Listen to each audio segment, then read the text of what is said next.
नमस्कार, मी श्रीधर जोशी. आपण पाहतात व्हिडिओ चॅनल कर्मचारी मित्र.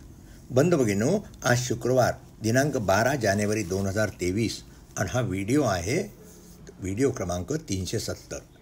मित्रांनो, आजच्या व्हिडिओद्वारे मी आपल्या 15 प्रश्नांना उत्तरं देणार आहे. काही प्रश्न माझ्याकडे आहेत जे प्रलंबित आहेत, त्याची उत्तरं मला देता आली नाही आहेत. ती मी पुढच्या शुक्रवारी देण्याचा प्रयत्न करीन. तोपर्यंत ज्यांना उत्तरं मिळणार नाहीत त्यांनी कृपया माझ्याकडे स्मरणपत्र पाठवा. प्रश्नांची उत्तरं देण्यास सुरुवात करण्यापूर्वी पुन्हा एक वार आपल्याला विनंती की ह्या चॅनलवर आता व्हिडिओ 370 व्हिडिओ टाकलेले आहेत. त्यामुळे तुमच्या प्रश्नाचं उत्तर मी पूर्वी दिलेल्या व्हिडिओमध्ये आहे.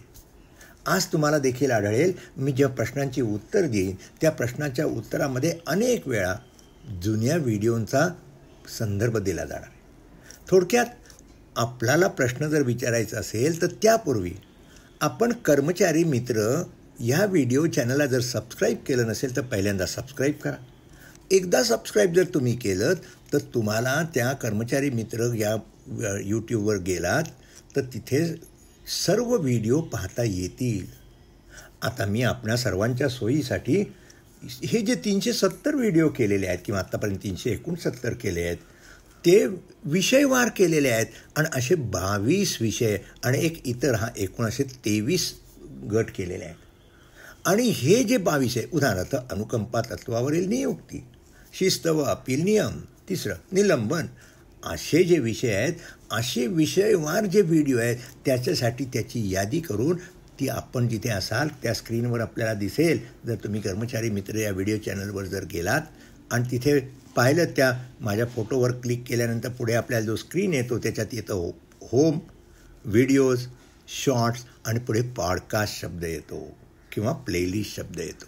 त्या पॉडकास्टला जर क्लिक केलं किंवा तर त्या ठिकाणी तुम्हाला फक्त 22 आणि 23 मी जे गट सांगितले, निलंबन, लहान कुटुंबाचे प्रतिज्ञापन, मग तुमचा प्रश्न ज्या विषयाच्या संदर्भात आहे तिथे जर क्लिक केलं त्या विषयावर तर त्या विषयावरचे व्हिडिओ, म्हणजे आता निलंबनाच्या विषय 10च्या पेक्षा मी अधिक व्हिडिओ केलेले आहेत, तर ते सर्व एकत्र त्या ठिकाणी मिळतील. आणि म्हणून पुन्हा एकदा आपल्याला विनंती की प्रश्न विचारण्यापूर्वी कर्मचारी मित्र या व्हिडिओ चॅनलवर जे व्हिडिओ आहेत ते पहा आणि त्या प्रश्नाचं उत्तर आपल्याला त्याच्यात मिळालं नाही तरच मला लिहा. चलो सुरुवात करूया. पहिला प्रश्न, या प्रश्नकर्त्यांचं म्हणणं, विभागीय चौकशी कधीपर्यंत पूर्ण करावी, यासाठी काही कालावधी असतो का? विभागीय चौकशी 6 महिन्यात पूर्ण करावी असे शासनाच्या मार्गदर्शक सूचना आहेत. अशा पण मार्गदर्शक सूचना असल्या तरी जर एखादी विभागीय चौकशी पूर्ण 6 महिन्यात होत नसेल तर त्याला एक्सटेन्शन घेणं, कालावधी वाढवून घेण्यासाठी देखील शासनाने मार्गदर्शक सूचना दिलेल्या आहेत. त्यापणे पहिल्यांदा विभाग प्रमुख असतील त्यांना 9 महिन्यापर्यंत वाढवता येतं किंवा शासनाच्या प्रशासकीय विभागाला देखील 1 वर्षापर्यंत वाढवून देता येते. अर्थात या कालावधीत विभागीय चौकशी पूर्ण होऊ शकली नाही म्हणजे ती विभागीय चौकशी रद्दबातल होते असं नाही. कारण विभागीय चौकशी प्रलंबित राहण्याकरता काहीतरी कारणं असतात आणि त्यामुळे एखादी विभागीय चौकशी बराच काळ राहिली तरच, म्हणजे फार 5-6 वर्ष अशी जर राहिली आणि त्याला सबळ कारणं नसतील तरच महाराष्ट्र प्रशासकीय न्यायाधिकरण किंवा न्यायालय अशी रद्द करतात. पण आपल्या प्रश्नाचं उत्तर, विभागीय चौकशी 6 महिन्यात पूर्ण करावी अशा शासनाच्या मार्गदर्शक सूचना आहेत. चला पुढचा प्रश्न बघूया. या प्रश्नकर्त्यांचं म्हणणं आहे, 28/3/2005 नंतर तिसरं अपत्य असल्यावर नोकरीवरून काढून टाकता येईल का?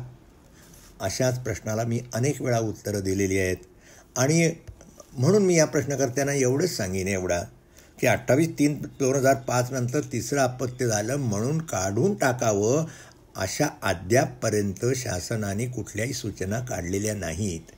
आणि अशा संबंधीच एक शासनाने राईट टू इन्फॉर्मेशन ॲक्ट, माहिती अधिकार कायद्याखाली जे शासनाने उत्तर दिलं आहे ते उत्तर मी व्हिडिओ क्रमांक 78 आणि व्हिडिओ क्रमांक 328 सोबत जोडलेला आहे. आपण तो व्हिडिओ क्रमांक 328 जा, त्यात या डिस्क्रिप्शन बॉक्समध्ये ते जे उत्तर दिलेलं आहे ते मी गुगल ड्राईव्हवर अपलोड करून त्याची लिंक त्या ठिकाणी दिलेली आहे. तेव्हा कृपया व्हिडिओ 78 व व्हिडिओ 328 पहा. चला प्रश्न क्रमांक 3, यांचं म्हणणं आहे की तहसीलदार यांनी त्यांच्या अधिकाराचा गैरवापर करून रोजनाम्यामध्ये सुनावणीच्या तारखामध्ये खाडाखोड केली आणि खरेदी जमिनीतून यांची नावं कमी केली आणि बेकायदेशीर निकाल दिला आहे, तहसीलदार यांचे विरुद्ध कोणते कार्यवाही करेल? तहसीलदार हे महसूल खात्याचे अधिकारी असतात, जे जिल्हाधिकारी, विभागीय आयुक्त आणि महसूल विभागाच्या अंडर येतात.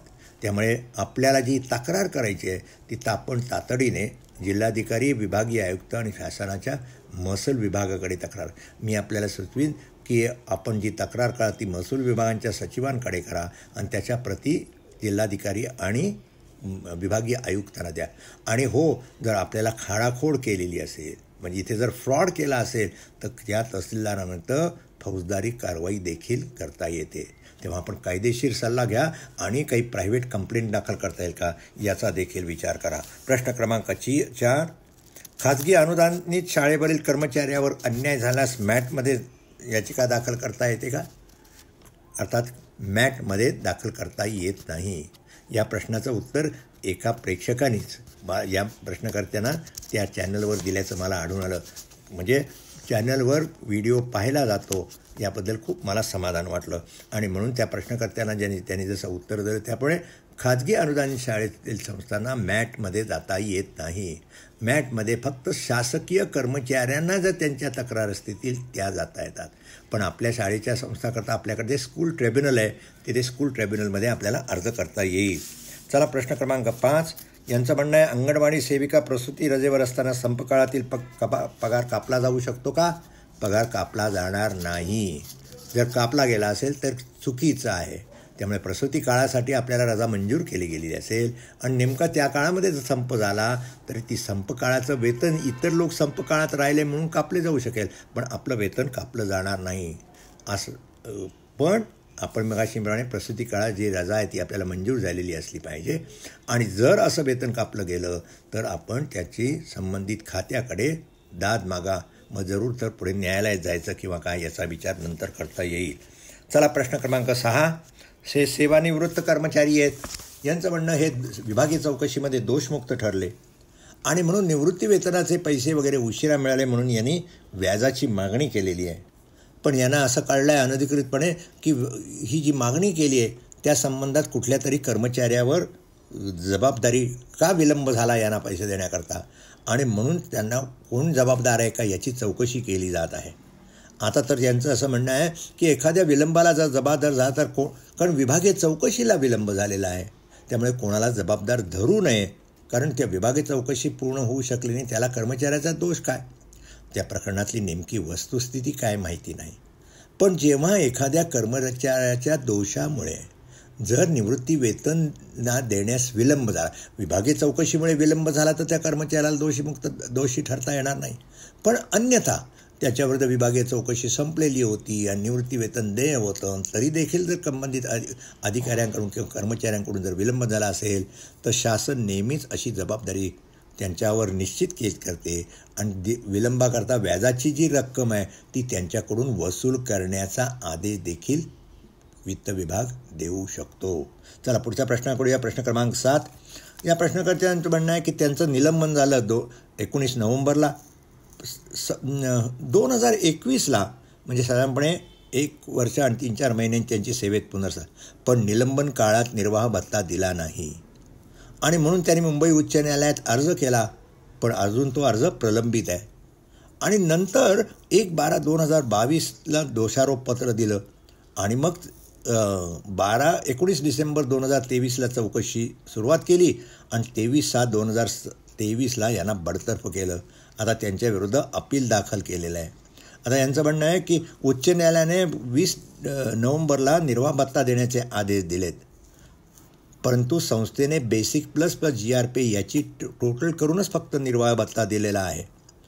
तर आणि आता जिल्हा परिषदेमध्ये याची सुनावणी लावण्यात आलेली आहे.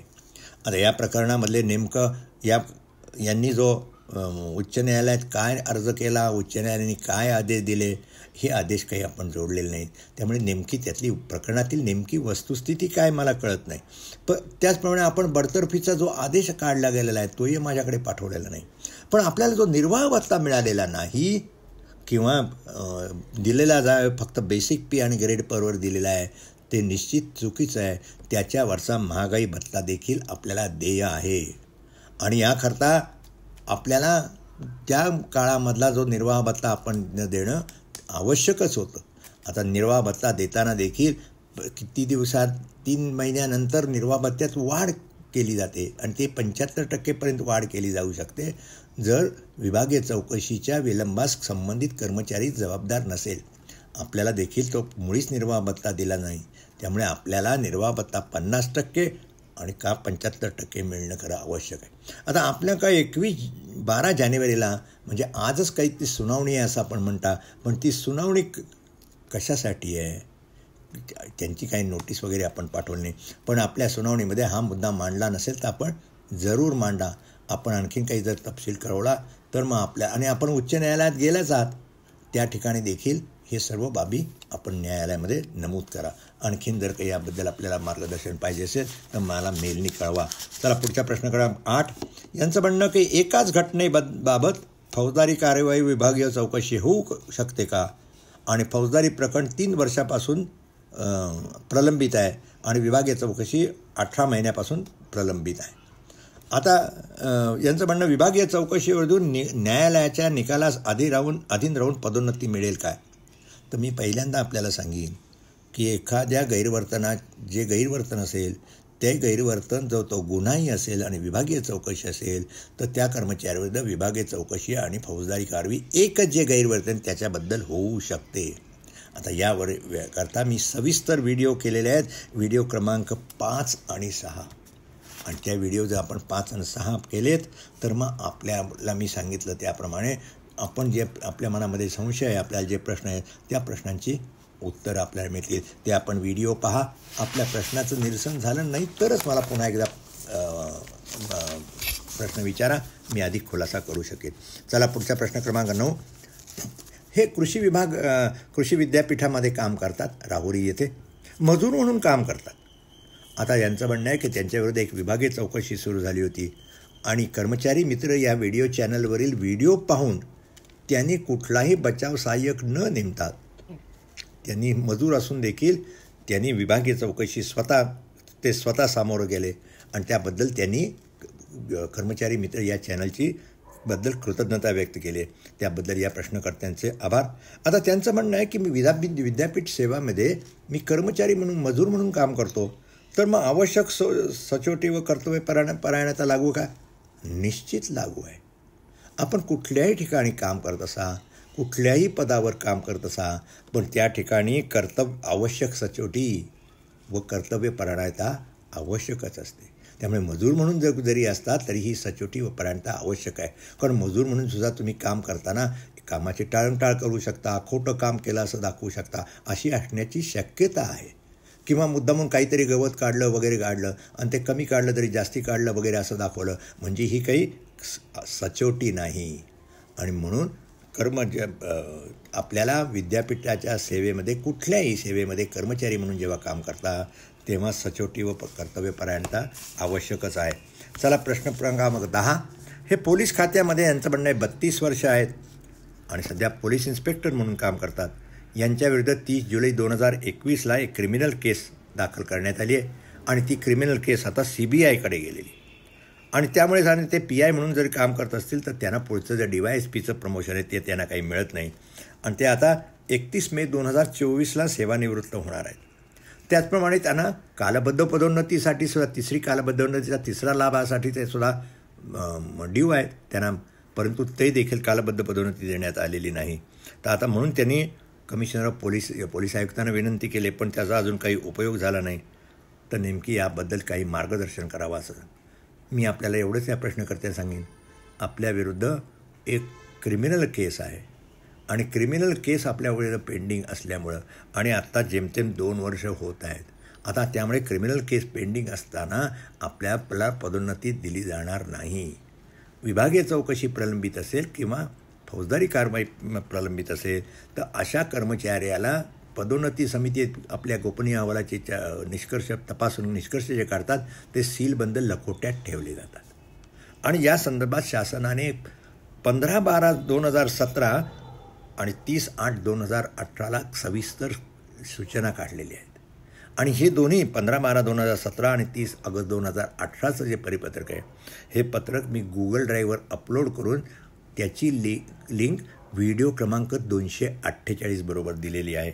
आपण जर व्हिडिओ क्रमांक 248 पाहिलात आणि हे दोन्ही परिपत्रकं तिथे डाउनलोड करून घेतलीत तर आपल्या प्रश्नाचं आपल्याला उत्तर मिळेल. म्हणून मी आपल्याला सुचवेन, कर्मचारी मित्र, या व्हिडिओ चॅनलला सबस्क्राईब करा. सबस्क्राईब केल्यानंतर 248 व्हिडिओ पहा. हे पाहण्याकरता देखील आपल्याला जर आपण पाहिलं, मगाशी मी सांगितलं की पॉडकास्टमध्ये सर्व लिस्ट दिलेली आहे. तिथे एक पदोन्नती, नियमित पदोन्नती म्हणून एक शब्द याच्यावर व्हिडिओ केला आहे. तो व्हिडिओ क्रमांक 248 आहे, तो पहा. चला पुढच्या प्रश्नावर, प्रश्न क्रमांक 11. या प्रश्नकर्त्यांचं म्हणणं आहे की त्यांच्या एक सहकारी आहेत आणि त्या आहेत त्या 30 ऑक्टोबर 2023ला रिटायर झाल्या.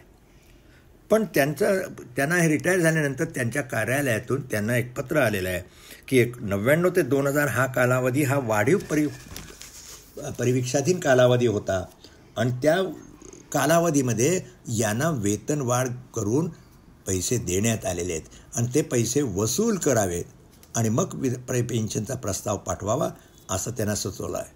आणि म्हणून त्यांनी ते पत्र माझ्याकडे पाठवलं. तर या प्रश्नकर्त्यांना मी म्हणेन की या संदर्भामध्ये एखादा परिवीक्षाधीन जेव्हा काळ असतो, तो परिवीक्षाधीन काळ जर वेळेमध्ये पूर्ण केला नाही तर म्हणजे प्रोबेशन जर वाढलं, आणि ते काम वाढलं अनसॅटिस्फॅक्टरी परफॉर्मन्स, म्हणजे असमाधानकारक काम असल्यामुळे जर परिवीक्षाधीन कालावधी वाढला तर पहिल्या वर्षाचा जो परिवीक्षाधीन काला असतो, 1 वर्ष 2 वर्षाचा परिवीक्षाधीन कालावधी सर्वसाधारणपणे असतो.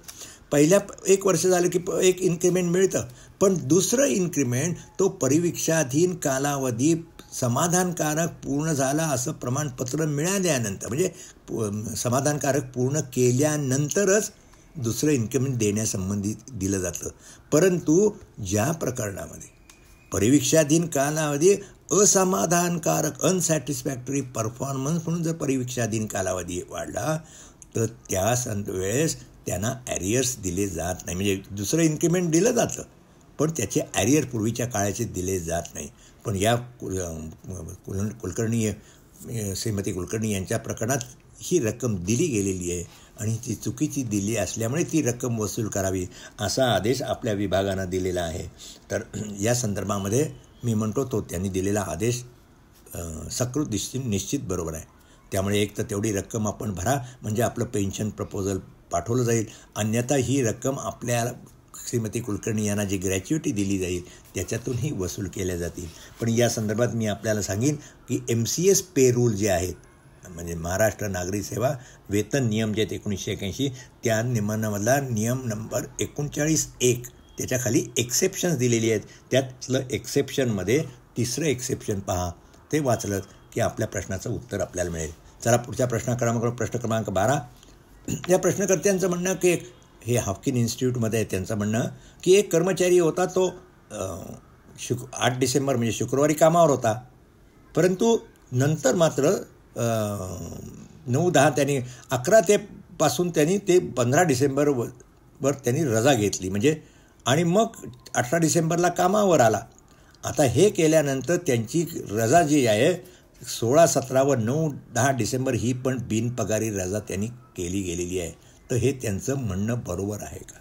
तर मी आपल्याला एवढंच सांगेन की या संदर्भामध्ये आपण जर MCS पे रूल, आपले MCS लीव रूल जर पाहिले तर त्या रूलमध्ये असं म्हटलेलं आहे की एखाद्याला रजा जर जेव्हा मंजूर केली जाते तेव्हा रजेच्या पूर्वीचे दिवस देखील ते धरले जावेत, म्हणजे वेतन पगार त्याचा मिळावा या संबंधित खात्यात जे अधिकारी आहेत त्यांची मंजुरी आवश्यक आहे.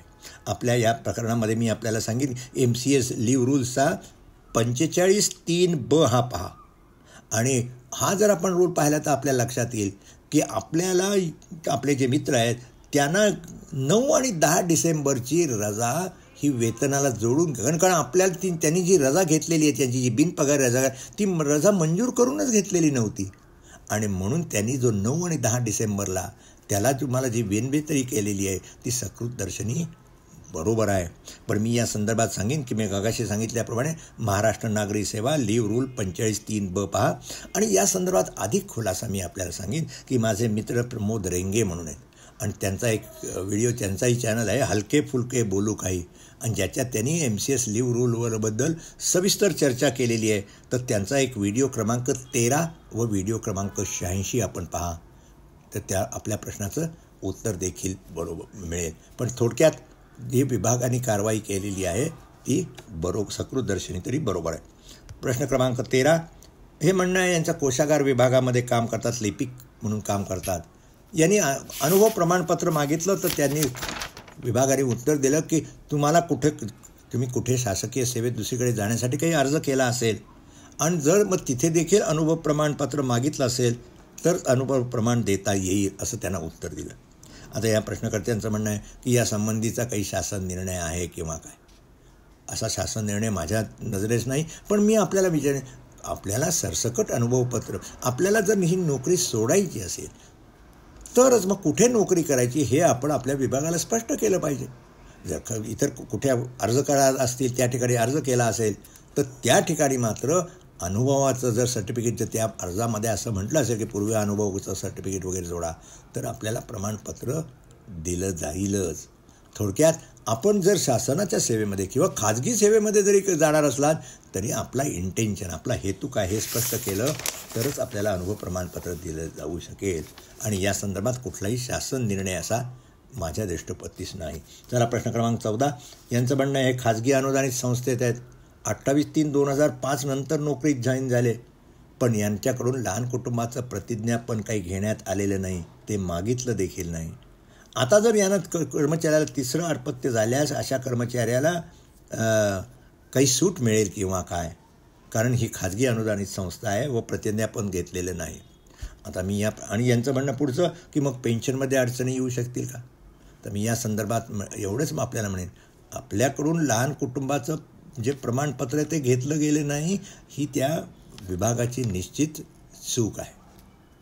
आणि त्यामुळे पण आता त्यांची चुकीमुळे लहान कुटुंबाचं जो प्रतिज्ञापन जे नियम केलेले आहेत ते नियम लागू होतील किंवा काय, हा मोठा गुंतागुंतीचा प्रश्न आहे.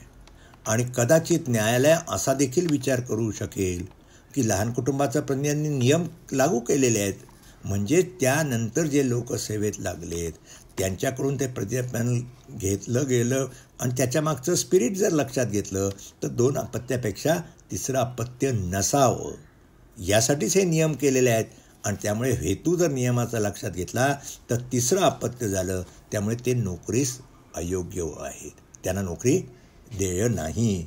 आणि त्यामुळे पुढे कदाचित सध्या तरी मी आपल्याला सांगितलं त्याप्रमाणे 28/3/2005 नंतर जर अपत्य झालं असेल तर अशा कर्मचाऱ्यांना नोकरीवरून काढून टाकं किंवा काय या संदर्भामध्ये शासनाने काही सूचना काही दिलेल्या नाहीत. आणि म्हणून मी आधीच्या एका प्रश्नाला उत्तर देताना आपल्याला सांगितलं की या संबंधित आपण व्हिडिओ क्रमांक 328 पहा आणि त्या 328 बरोबर शासनाने जे उत्तर दिलेलं आहे ते उत्तर दिलं की आपल्या लक्षात येईल.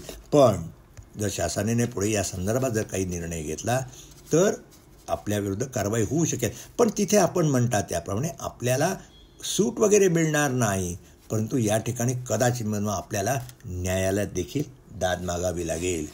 आणि मग पेन्शनला अडचणी येऊ शकतील का, या पुढे काही जर सध्या तरी शासनाच्या या संदर्भातल्या काही सूचना नाहीत, पण शासनाने काही सूचना पुढे आल्या तर मग त्यानंतर निश्चित अडचण होऊ शकेल. तेव्हा जेव्हा प्रसंग निर्माणच होईल तेव्हा जरूर तर माझ्याशी संपर्क करा. चला आजच्या शेवटच्या प्रश्नाकडे या प्रश्नकर्त्यांचं म्हणणं आहे हे वरिष्ठ लिपिक म्हणून आहेत, नाही वरिष्ठ लिपिक नाही, हे व्यवसाय व शिक्षण प्रशिक्षण संस्थेत काम करतात आणि त्यांच्याविरुद्ध एक विभागीय चौकशी प्रलंबित असल्यामुळं त्यांची पदोन्नत समितीचे जे निष्कर्ष आहेत ते सीलबंद लकोट्यात ठेवलेले आहेत. मग आता ज्यांना पदोन्नती मिळेल काय, तर मी सांगेन आपल्याला की ज्यांच्या विरुद्ध विभागीय चौकशी किंवा फौजदारी करारवाई प्रलंबित असते अशा कर्मचाऱ्यांच्या गोपनीय अहवालाची छाननी केल्यानंतर पदोन्नती समितीचे निष्कर्ष हे सीलबंद लखोट्यातच ठेवायचे असते. आणि मग त्या विभागीय चौकशीच्यामध्ये किंवा फौजदारी कार्यवाही पूर्ण झाल्यानंतर त्याच्यातून आपल्याला सुटका झाली आणि मग बिनशर्त सुटका झाली किंवा विभागीय चौकशी शिक्षा झाली तर कुठली शिक्षा होते, मग त्यावर आपल्याला पदोन्नती केव्हा वगैरे मिळेल हे ठरवलं जातं. म्हणून मी मगाशी सांगितलं त्याप्रमाणे आपण या संदर्भात 15 डिसेंबर 2017 व 30 ऑगस्ट 2018 हे जे शासन निर्णय आहेत, हे शासन निर्णय व्हिडिओ क्रमांक 248 सोबत दिलेले आहेत. ते व्हिडिओ क्रमांक 248च्या सोबत जे दिलेले आहेत ते जर आपण पाहिलेत तर मग आपल्याला निश्चित मी म्हणतो मगाशी सांगितलं त्याप्रमाणे हे 2 GR जे आहेत किंवा परिपत्रक ते डाउनलोड करून घ्या, आपल्या अशा प्रश्नाचं उत्तर मिळेल. मित्रांनो, खूप वेळ झाला, आता येथेच थांबतो. आपल्याला व्हिडिओ आवडला असेल तर लाईक करा, शेअर करा, इतरांना फॉरवर्ड करा. कर्मचारी मित्र या व्हिडिओ चॅनलला सबस्क्राईब केलं नसेल तर जरूर सबस्क्राईब करा आणि आपल्या मित्रांना देखील सबस्क्राईब सांगा. आता येथेच थांबतो. पुन्हा आपण एका रेग्युलर व्हिडिओसोबत भेटणार आहोतच पुढच्या शुक्रवारी आणि तोपर्यंत मध्यंतरी काही शॉर्ट व्हिडिओ म्हणजे 1-1 मिनिटाचे व्हिडिओ देखील या कर्मचारी मित्र या व्हिडिओ चॅनलला आपल्याला पाहायला मिळतील. आता येथेच थांबतो. धन्यवाद.